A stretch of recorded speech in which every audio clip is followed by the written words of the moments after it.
Yeah, Silent Hill TDS, what's up? Yeah, come on. I.O.W. Sports Network, late night edition. Let's go. Come on. We about to raise the bar. Wild card mark. Everybody grab a seat, cause you know we about to spark. Late night sports talk. Modelo Le Cigar. Man, you don't wanna start. Wild card mark. We about to raise the bar. Wild card mark. Everybody grab a seat, cause you know we about to spark. Late night sports talk. Modelo Le Cigar. Man, you don't wanna start. Wild card mark. Hey. L Boogie with the hot flame, ashtray full of top names, little tree for your membrane. This the 9-hour time frame. I just snatched up a 6-pack, got my hands on a lid pack, whipping up a little batch of snacks. Yeah, man, I think I'm all set. Late night, can't sleep. Go ahead and just tap in.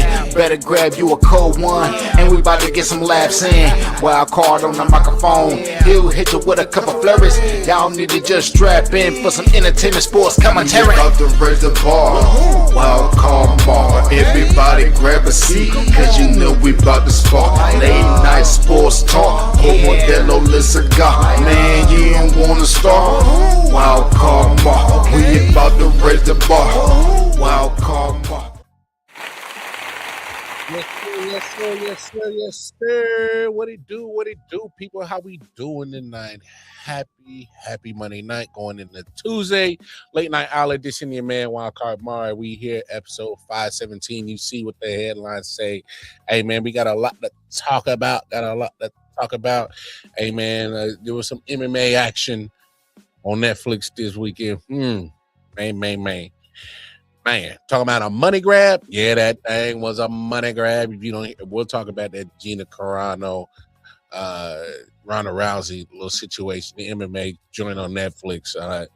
It is what it is. All right, it is what it is. Shout out to my man Omizi, the sports professor. Oh baby, y'all shout out to Ball and Bud Sports and Entertainment. Shout out to him. Hey man, y'all make sure y'all tap in with him. Hey man, it's bruh. What a game. Like I said, hey man, a lot to talk about, but how can you not be are you not entertained? Man, the Spurs and the Thunder put on an absolute classic in game 1 of the Western Conference Finals. Matter of fact, ladies and gentlemen, get prepared for this to be the new rivalry, hopefully, barring all injuries, because obviously, you know, Chet has had his injury concerns. Wemby of this same kind of body frame, you worried about his durability sometimes. Obviously, De'Aaron Fox didn't play tonight, so that makes a difference in this series. Whether having him available or not available, that plays a difference in this series. I know the Spurs got the win tonight, but I'll talk a little bit later on why his absence was felt. I mean, what did you not? How were you not entertained by this game? All right. 41-24 by Wemby is truly a game changer. Look, I said last week, he's an alien. I don't know what else to describe him past alien. That was a freakish, display of him just taking the game over. But look, I don't know how you're not entertained. Look, I know we all have our differences on what we feel about, the NBA. I've been very vocal on the products kind of been hard for me to watch, at least during the regular season. Definitely during the regular season, it's been hard for me to kind of watch, but I've also made sure that, I'm tuned in during the playoffs. Definitely during the playoffs. And hey, it is what it is. All right. Spurs took care of business. All right. Spurs took care of business. And OKC, had a little struggle. All right. And to describe how great this series or game one, I know it's just only game one, but how is going to be telling on what the rest of this series is going to be like. Hey, shout out to my man K Pierce TV. Tap in with him. I want to share what he put up because he did a phenomenal job of kind of just describing why basketball is fun. Basketball. Now, if you're an OKC fan, you don't feel that way right now. You know it's awesome? Basketball. Now, if you're an OKC fan, you don't feel that way right now, but this ain't about you. You know how great it is to watch a double overtime playoff basketball game when your team isn't in it? Wembanyama putting up a classic. Alex Caruso playing like Steph Curry out of nowhere. And we get 6 more games of this, guys. This is going to be awesome. Exactly, K Pierce. Shout out to my man K Pierce. Yes. Look, I've even gone on this show a few weeks ago just saying, hey, man, I absolutely cannot wait for this Western Conference Finals between the Spurs and the Thunder.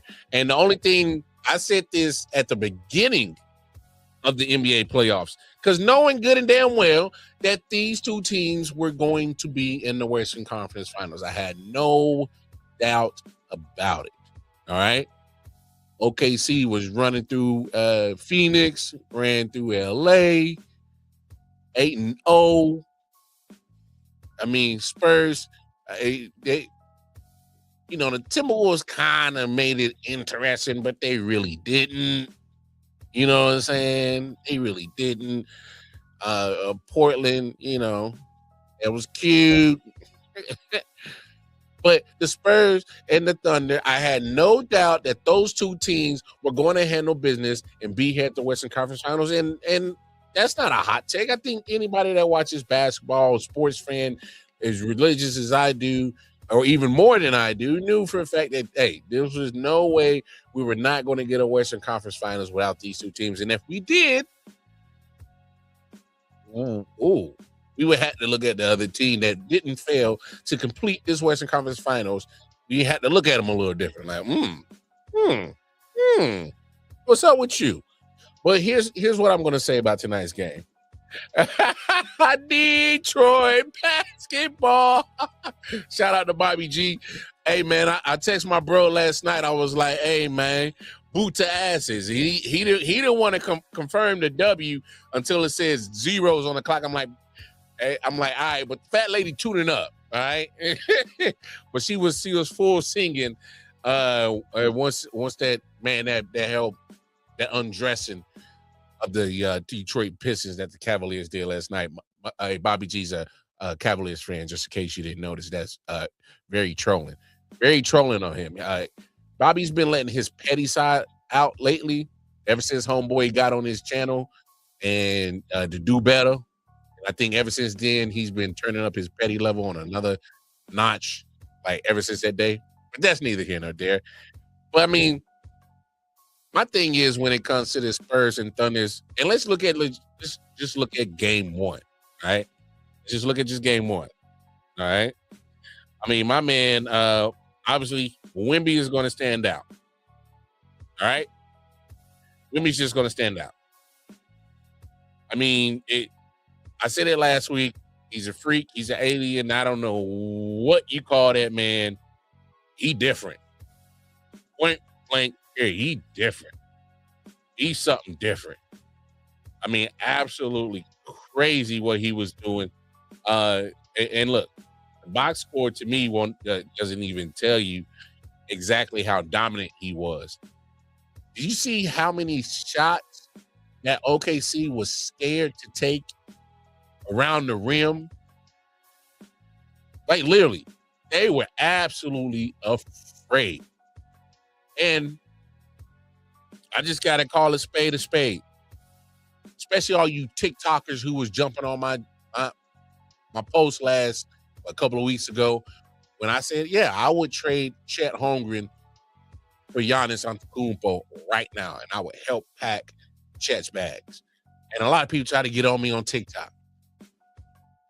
And the reason why I said that is because, and I understand the age difference, which a lot of people brought up to me, the age difference, he's 24, he's 31, and I get that. But the reason why I said that take is because I'm looking at Chet Holmgren, who by all accounts is the third option on OKC. And that was pretty evident and clear that they wanted to get J-Dub into the the groove of things, as he took 20 plus shots tonight. And Chet didn't even take no more than 10 attempts tonight. So that lets me know that the pecking order is Shea, J-Dub, and Chet after that. And there's nothing wrong with being a third option, especially with this team and the way that they're built, and all three of those guys are on the contract. And that's okay. But the reason why I said trade Chet is because I'm looking at games like tonight. And look, all I'm saying is that if I had Giannis, I don't know if I'm not saying he's going to do a better job against Wemby, but I know one thing, he ain't going to be scared of Wemby. I don't know what it was. I don't know if that was the coaching decision or if that was a Chet decision, but majority of his defensive good plays and getting blocks on Wemby was coming off the help. And what I'm saying is when you got this much, this is probably one of the storylines in this series is the quote unquote disdain that Wemby and Chet have for each other, right? So let's just break it down like this, all right? If I don't like you and you don't like me, we play the same sport, and we have the opportunity to meet up for 7 games. For 7 games, all right?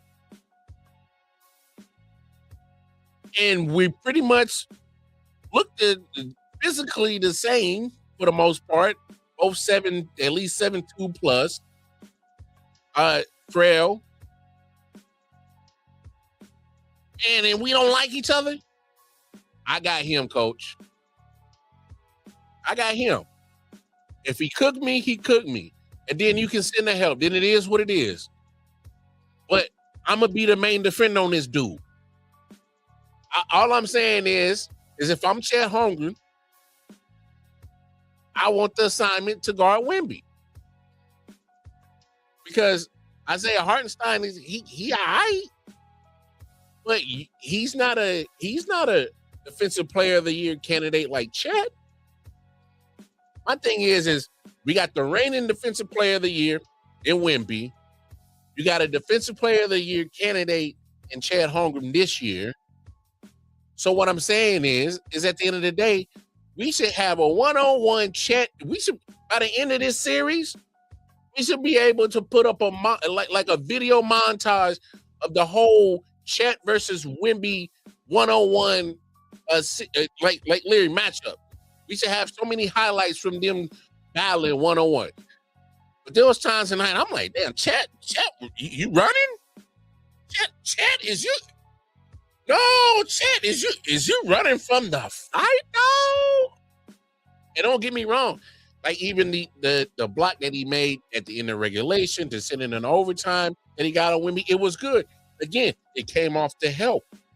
What I'm saying is, man up, Chet. Man up. Take your big boy pants on, grab your nuts, and man up. That's what I'm saying. Because Chet, bro, come on, man. If you don't like him and he don't like you and you got the opportunity to bang at each other, pause. Boy, you got to stand up to that challenge, bro. You was looking really mighty scared. And this is why I said I would trade him for Giannis.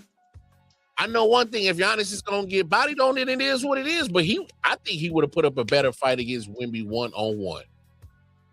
I know that the advantage will go into Wemby's favor with the height, but it's an attitude that I'm looking for. I'm looking for a dog.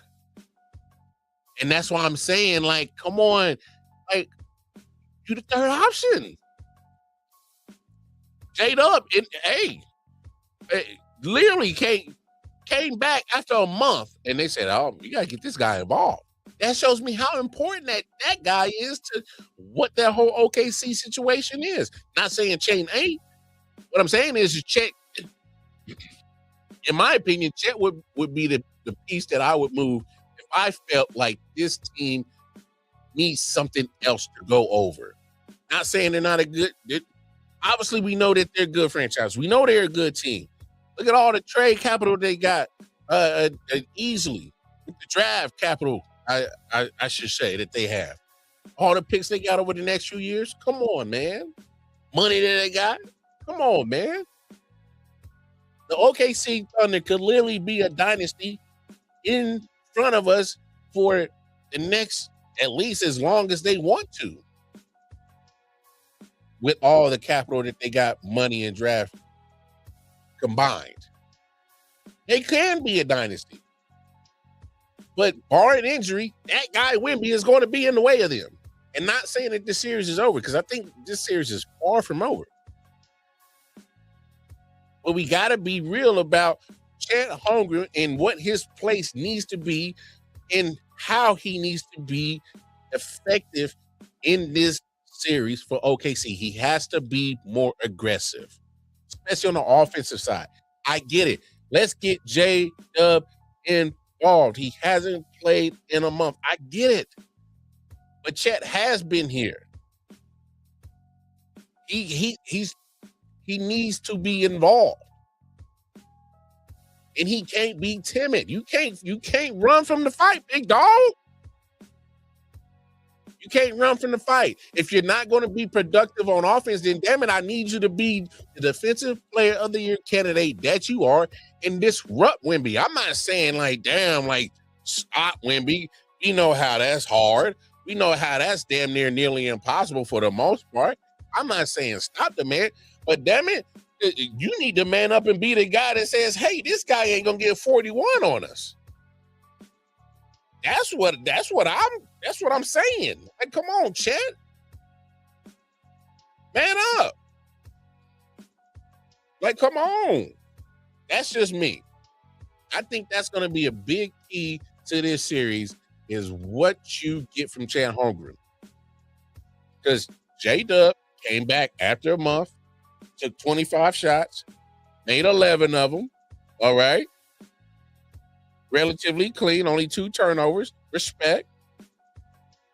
Even Shea did not have an efficient night shooting the basketball. Still gave 12 assists. So even if he's not being on his best shooting night, he's at least contributing something that's going to affect the scoreboard.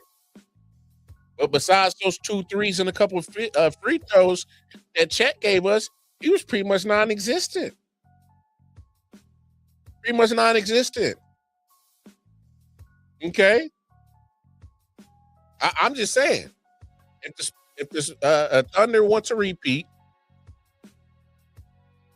can't all be on Shea. J-Dub's working his way back, and he took 25 shots tonight. That's a quick rev up. I would monitor that. I would monitor that. 37 minutes. I would monitor that. Just be like, hey, I don't want to. I know I need you, J-Dub, but I ain't gonna kill you though. I would ease him into the fold, but that wasn't an ease in tonight. That was a, hey man, count on you tonight, J-Dub.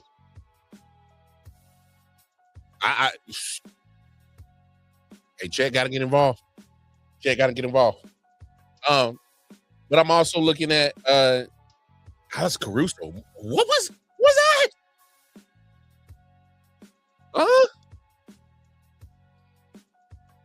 Damn, Alex Caruso. That hurts my heart seeing a former Laker just go off like that. Like, damn. Damn, I would love to see you on a Lakers team doing that. But no, we couldn't keep you for some reason. My goodness, Alex Caruso, 32. What was it, 32? 31. 31 off the bench. Man hit 8 threes. Sheesh. When'd you turn into Steph Curry? Alex Curry? Huh? Alex, Steph, Curry, Caruso. What's going on tonight?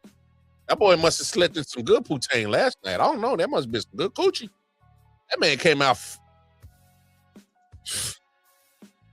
flaming behind the three-point line. Not only that, he's a disruptor. He was just disruptive on defense. Oh, by the way, let me clear my throat for this one.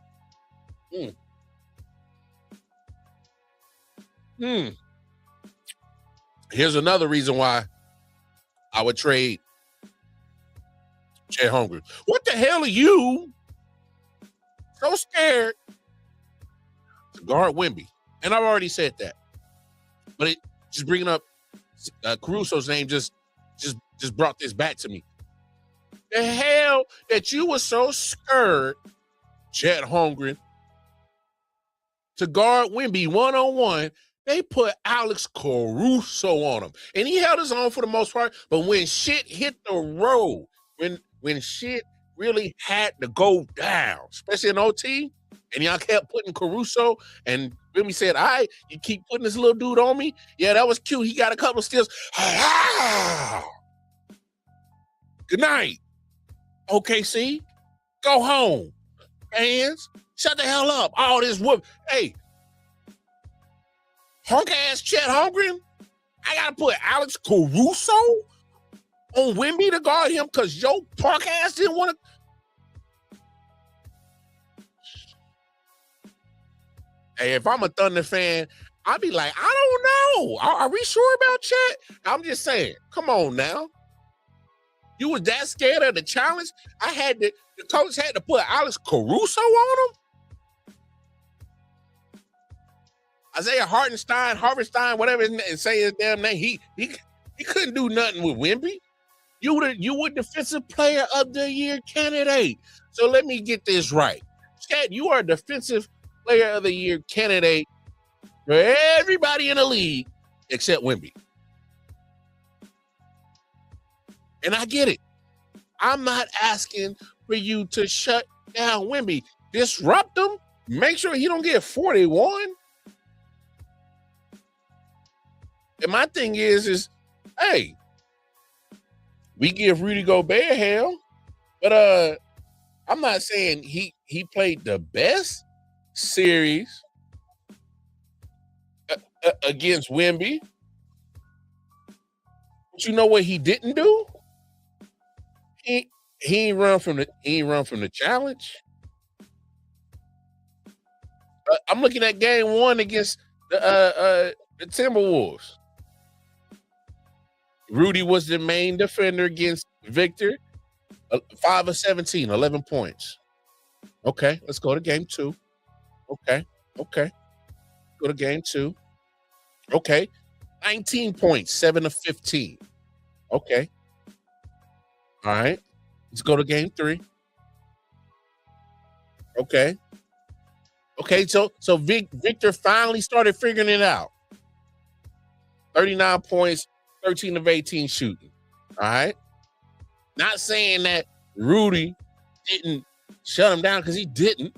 Because obviously that game, obviously game 4, he got ejected earlier. So I'm not going to consider that.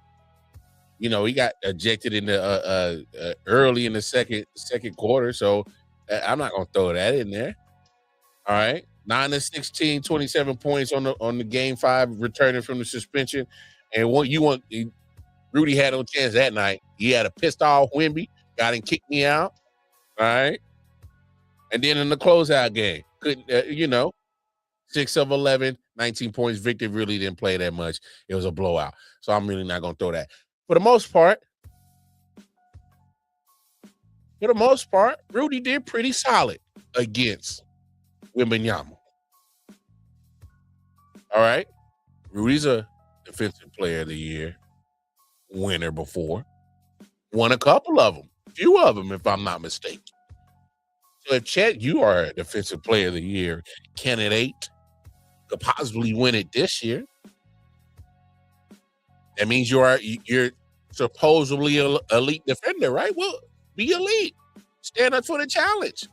Go after it. And I get it. It might have have you use more energy on your defensive side, probably get some fouls, and then it'll probably not focus you so much on the offensive side. I'm willing to sacrifice that if J-Dub's doing what he did tonight, and I still got Shea, and Alex Caruso chips in 31. Even if Chet only gives me 10 to 15 points, some rebounds, but he's a menace to Victor, and that 41 looks more like a 19, a 16, a 17, 18. You know, not efficient. He 25 shots, only made 7 of them. You know,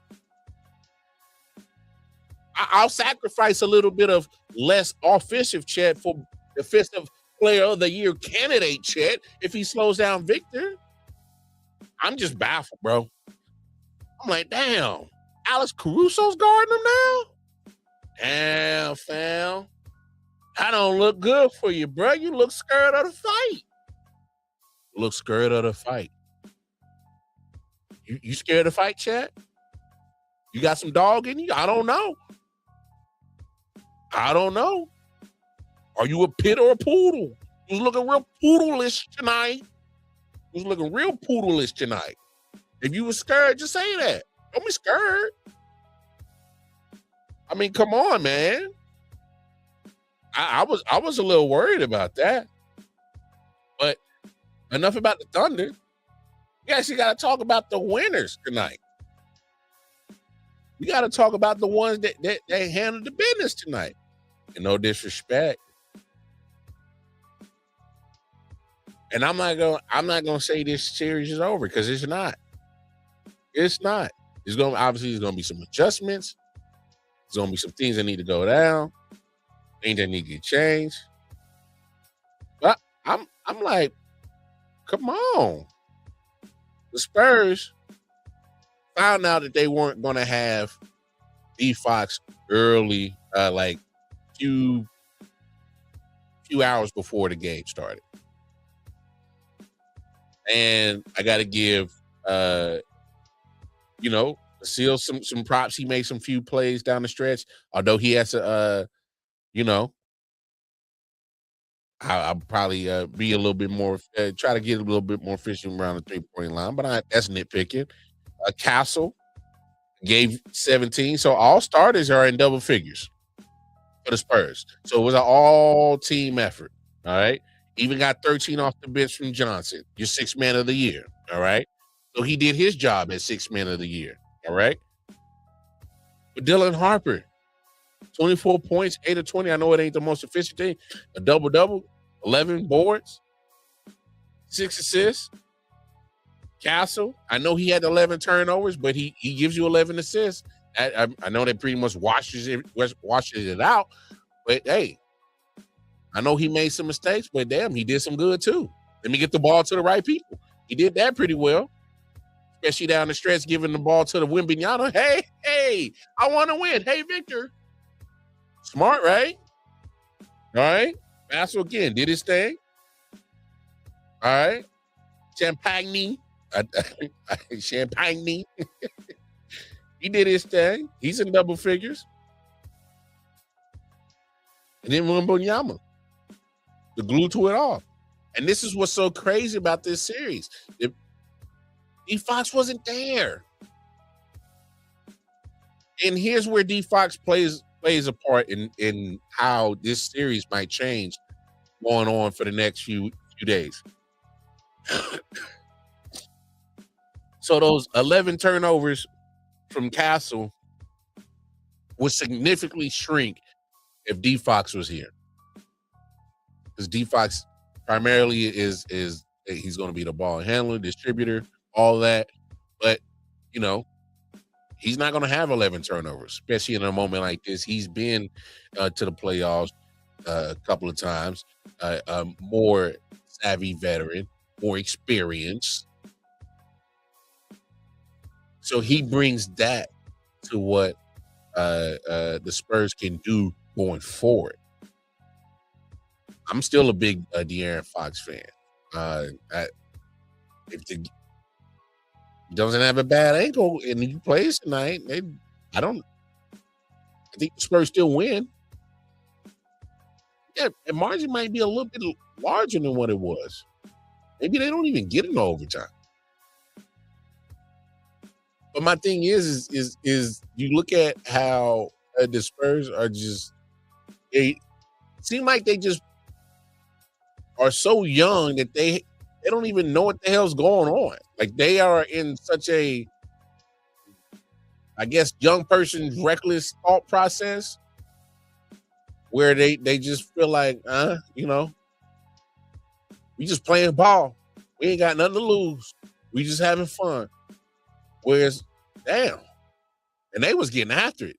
The team defense that was disrupted of Shea. And I think, obviously, them being familiar with each other, playing in the same conference, I think they played, 5 games this year against each other?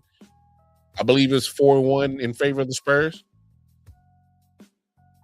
And people don't let that fool you into think that this is going to be a 4-1 situation in this finals, because I don't think that's the case. We could talk about the 4-1 regular season dominance. I believe that's what it is over in OKC all you want, but that don't translate to this.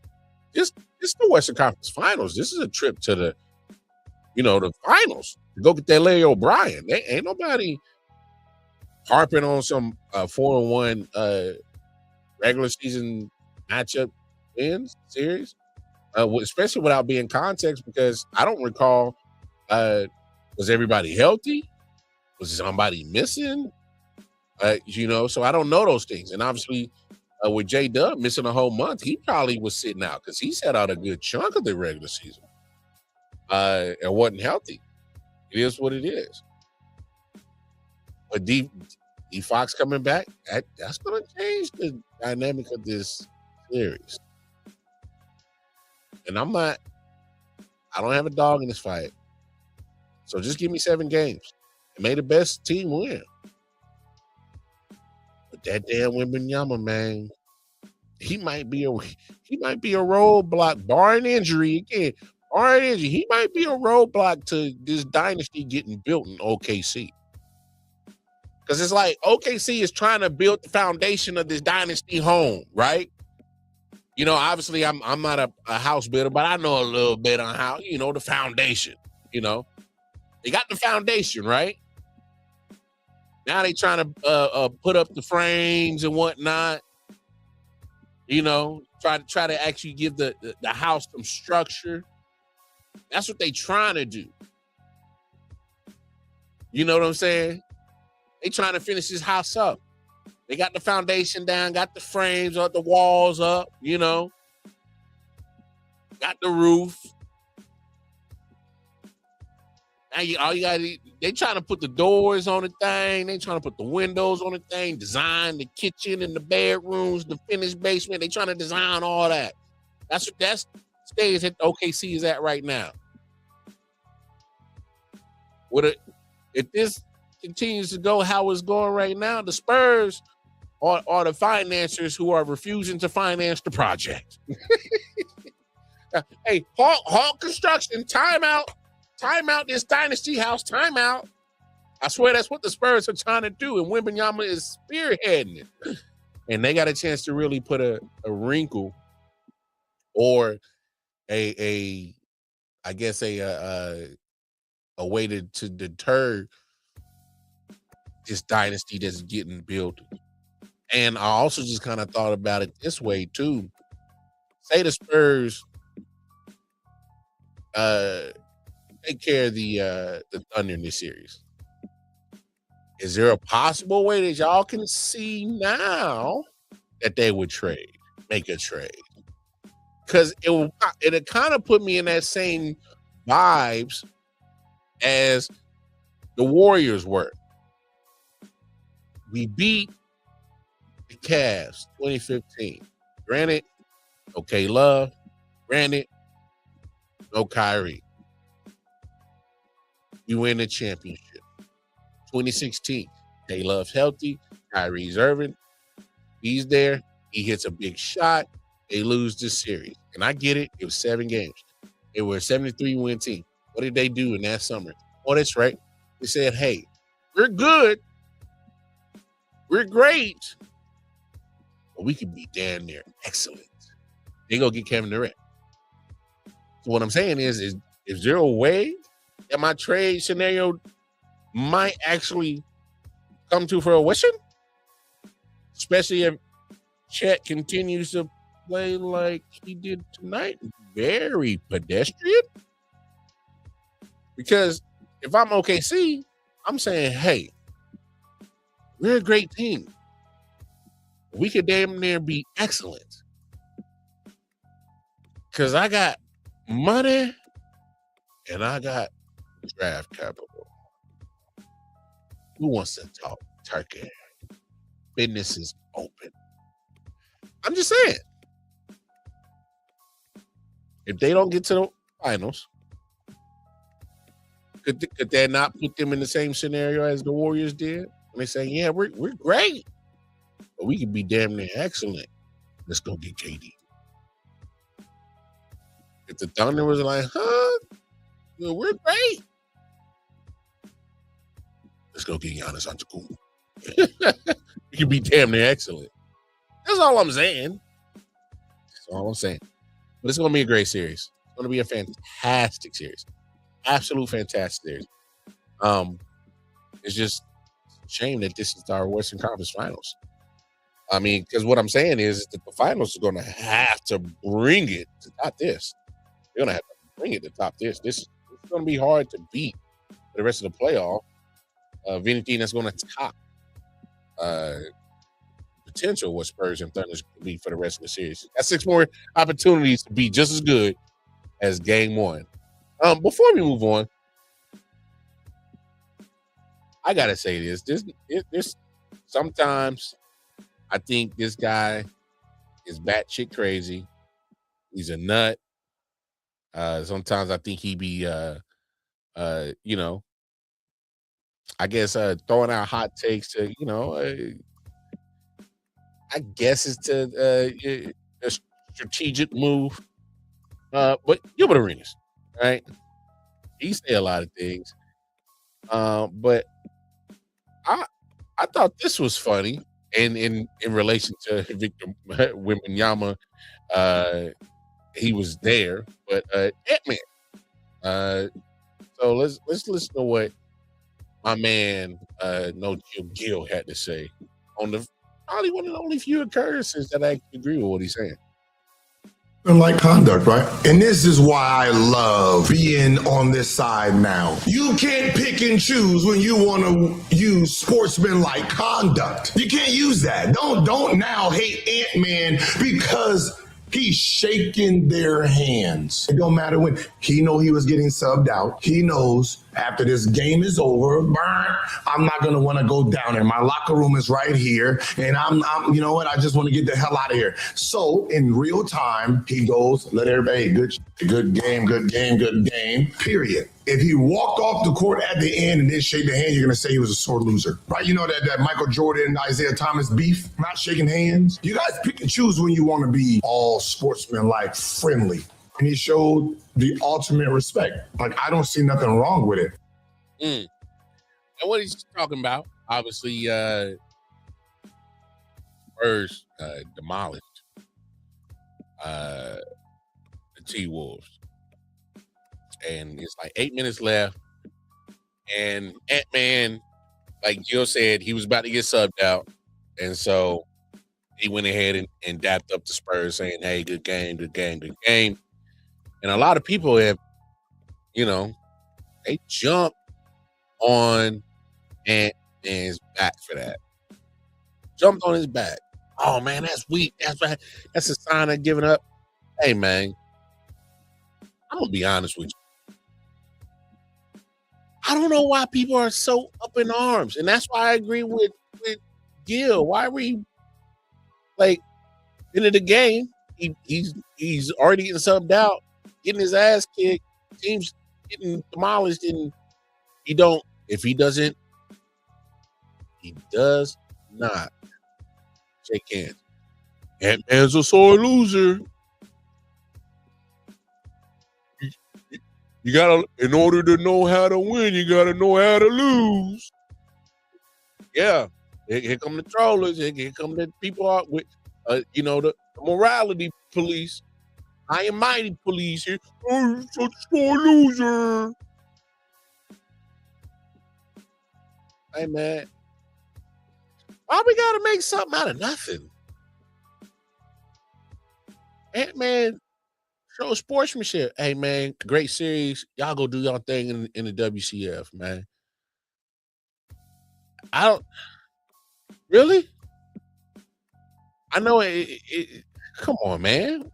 Are we really just that old and ornery? Come on, man. Leave Ant-Man alone.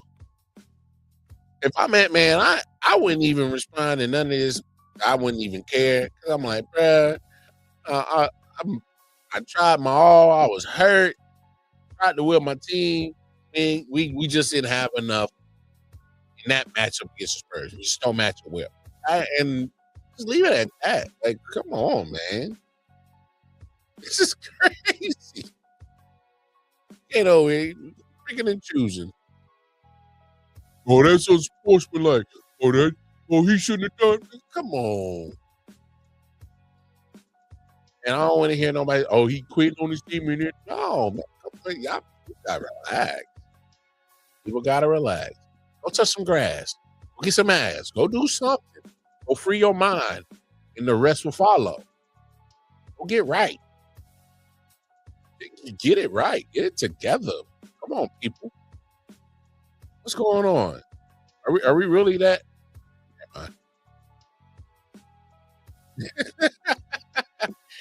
Never mind. I was about to say something else, but we gonna chill on it. But here's my thing. With other sports that's been going on. This past weekend I saw that Gina Carano, Ronda Rousey fight, and guess what? It didn't last long.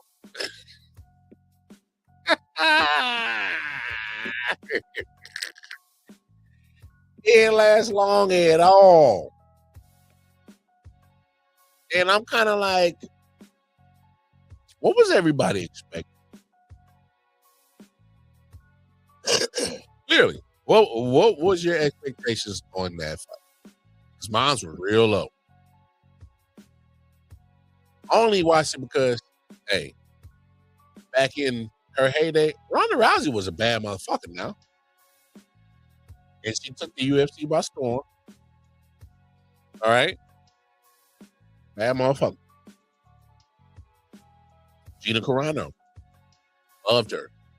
Matter of fact, I think Gina Carano might have opened the doors for Ronda Rousey. Just my opinion.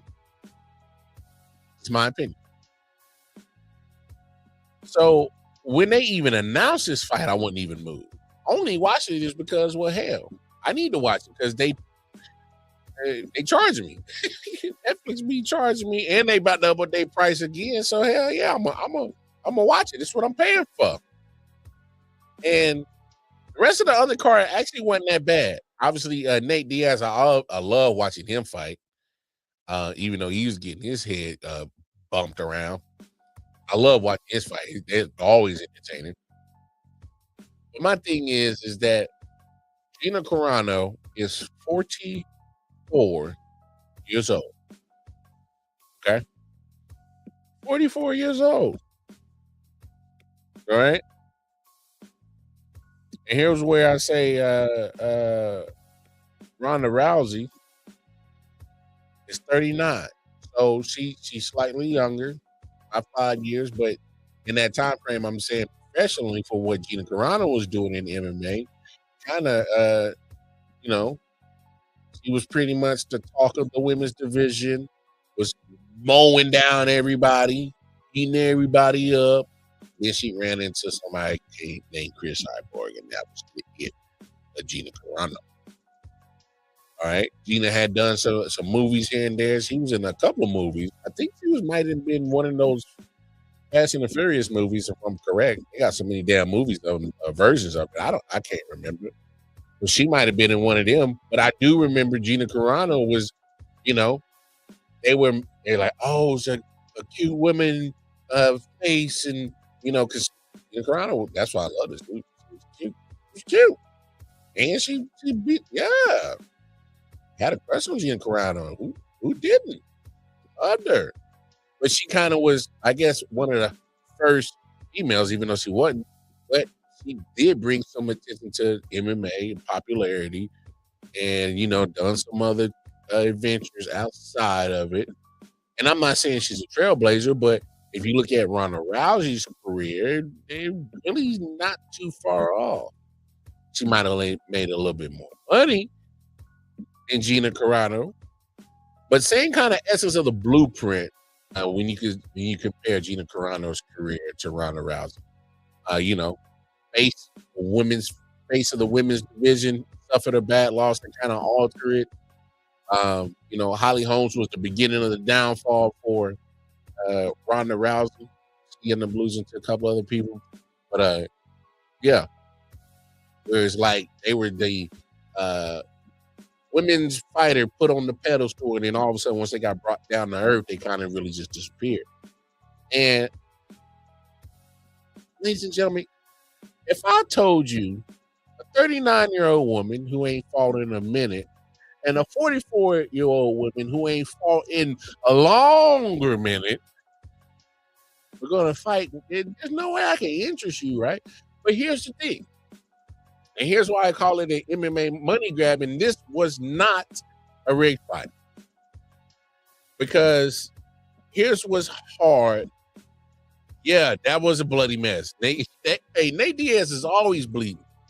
But here's why it's so hard to fix MMA.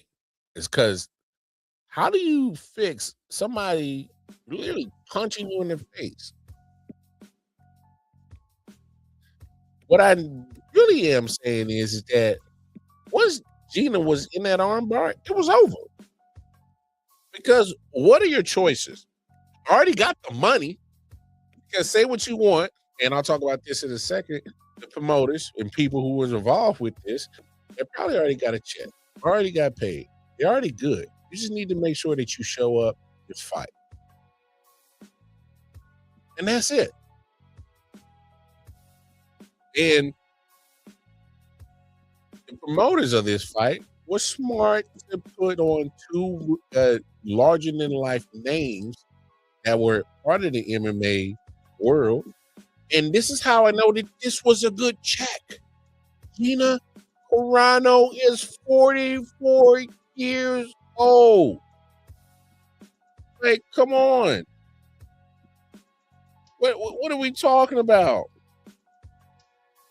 44 years old? She hasn't fought since 2009.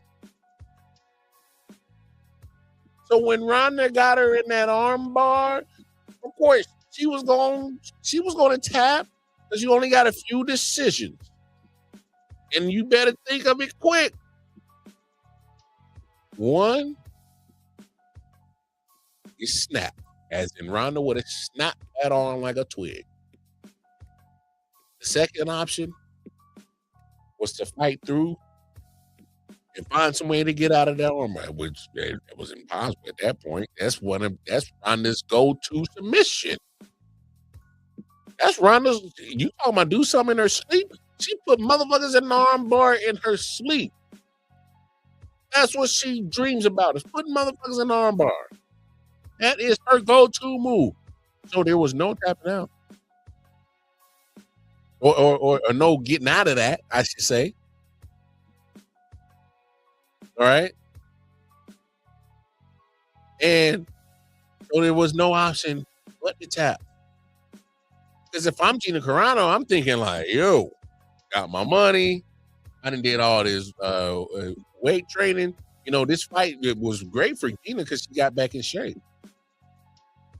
Again, she hasn't fought since 2009. All right? Thank you. Stevie Wonder could have seen that armbar coming. That is Ronda's go-to move. All right? So as soon as she got that arm, she was going tap. Because what the hell does Gina Carano looking like walking around the city with a clipped wing because of her pride? For what? You done already came out of retirement.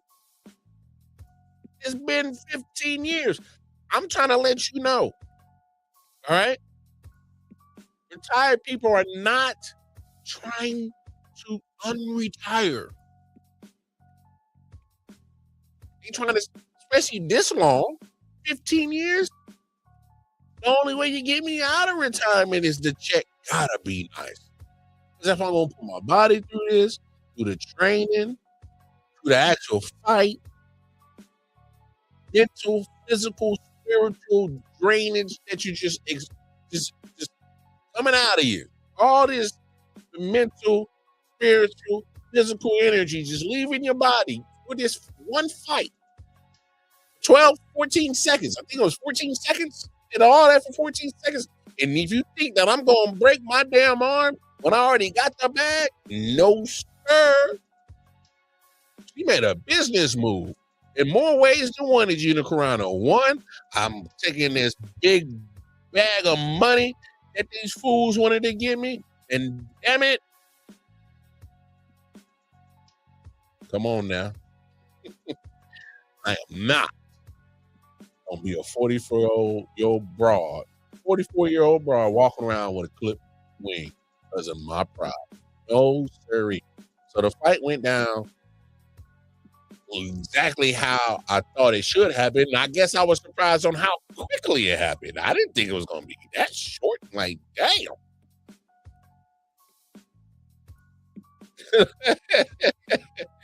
You know? And so, and you bring up a good point, Omar. It says understood and fair, but then get other people because the casual on Netflix saw Tyson and now this may not watch next time. And that is a fair point. Here's where I would give you pushback on it, is because Jake Paul, who y'all saw as part of the promoting thing, hate the guy, dislike the guy. Look, I know that man makes some money.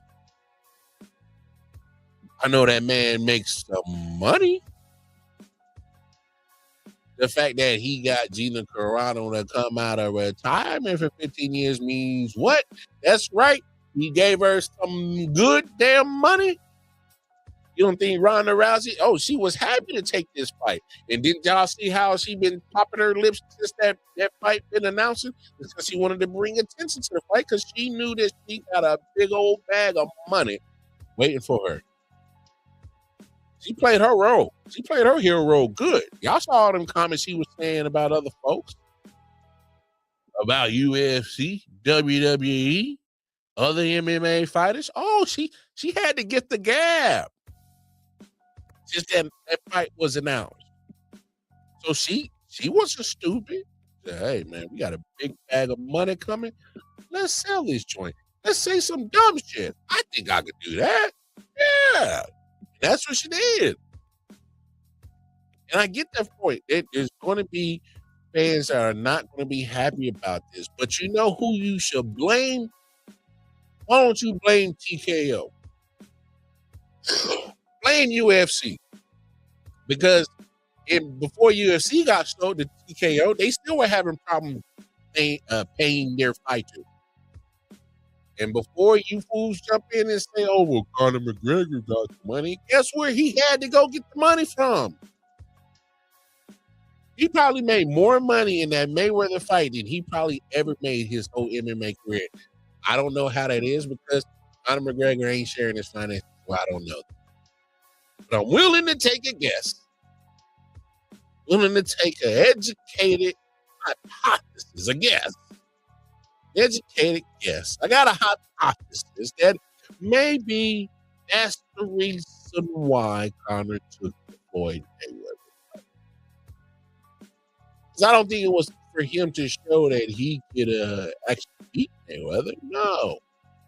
He's saying, hey, I'm Conor McGregor. I'm one of the hottest things on God's green earth right now.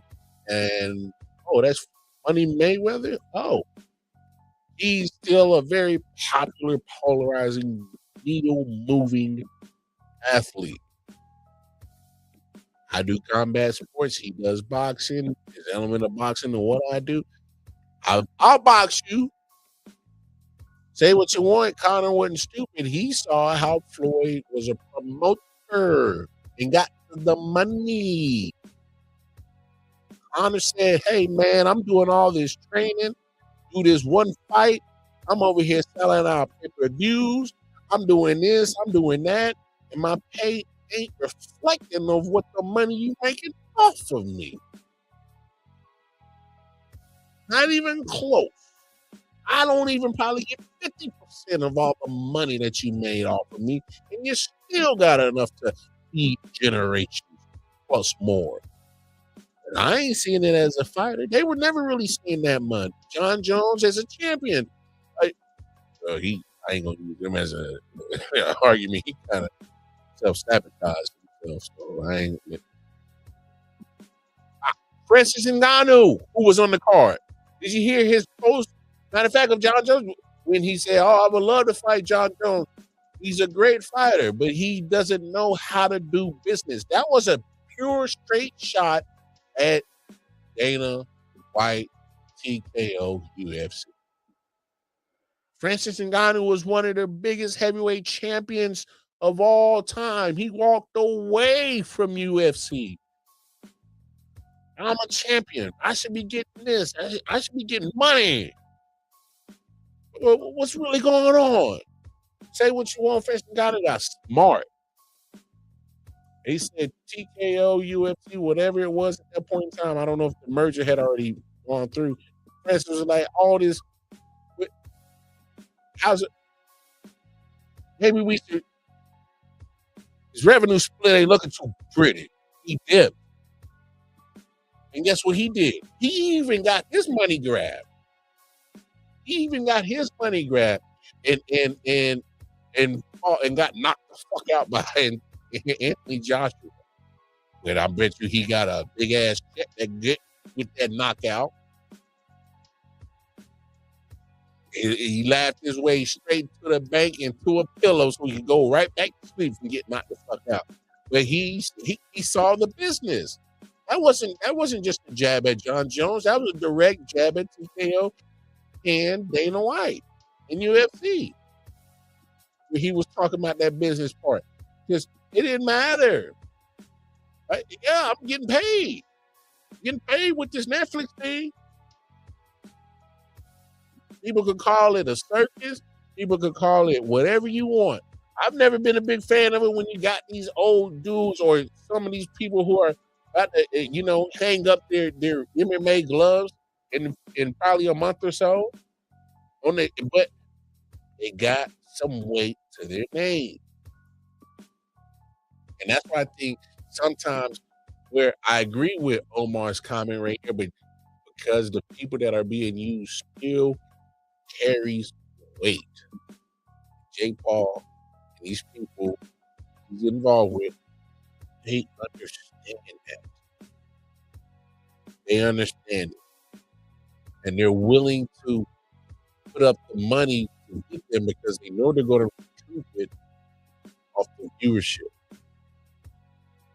Or if that network hasn't already gave them a big ass bag already. You just got to make sure you put out the content. So my thing is we can't sit here and be surprised that it happened again. That a money grab taken and we got bamboozled. We got fooled again.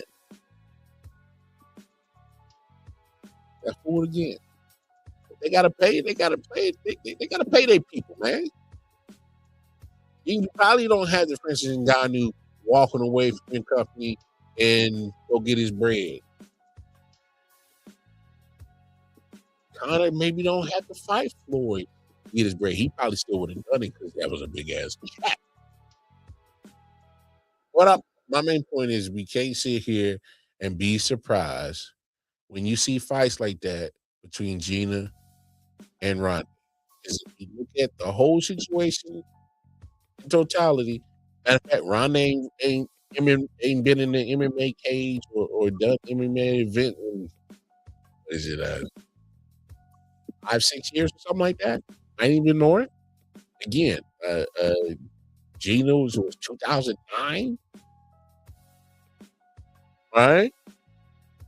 44-year-old and 39-year-old. Oh, this was some fantasy booking by Jake Paul and them. Like, hey man, what if we had ever got Gina Carano in her prime versus, Ronda in her prime? We can't get them in their prime, but we can get you as a motive. I just said, because they didn't rope me into it, and they probably rope in a whole bunch of other jokers. Wouldn't be stuck. All right, y'all. That's just what it is. It is what it is. Hey, I get your money. Go get paid. Get paid, young. Get paid. RP dog. Hey man, it's been real. I appreciate y'all. Love y'all. Do me a favor. Like, share, subscribe to I.O.W Sports Network YouTube channel. Most importantly, hit that share button because hey, sharing is caring. It's also free. Hey, I.O.W Sports Network on all social media platforms, YouTube channel, the most important one, KC Wildcard Mile on Twitter. All right. If you want to tap in with me personally and all the other mini projects that I got going on, just going on to my Twitter page. I'll be posting it there. And hey, until the next time, probably tomorrow. Hopefully we can get tomorrow because I would love to see some Bobby G, a Cleveland Cavaliers fan, and Randy Weber, a Knicks fan. I might want to get them together for some reactions of game 1 tomorrow. So you never know. But hey man, holla at us. I know what it is. Until the next time. Hey, peace and love. Y'all take care of yourselves. Take care of yourselves. Take care for each other. We out here. Hey. Yeah. Silent Hill TDS, what's up? Yeah, come on. I.O.W Sports Network, late night edition. Let's go. Come on. We about to raise the bar. Wild card mall. Everybody grab a seat, cause you know we about to spark. Late night sports talk. Modelo cigar. Man, you don't wanna start. Wild card mall. We about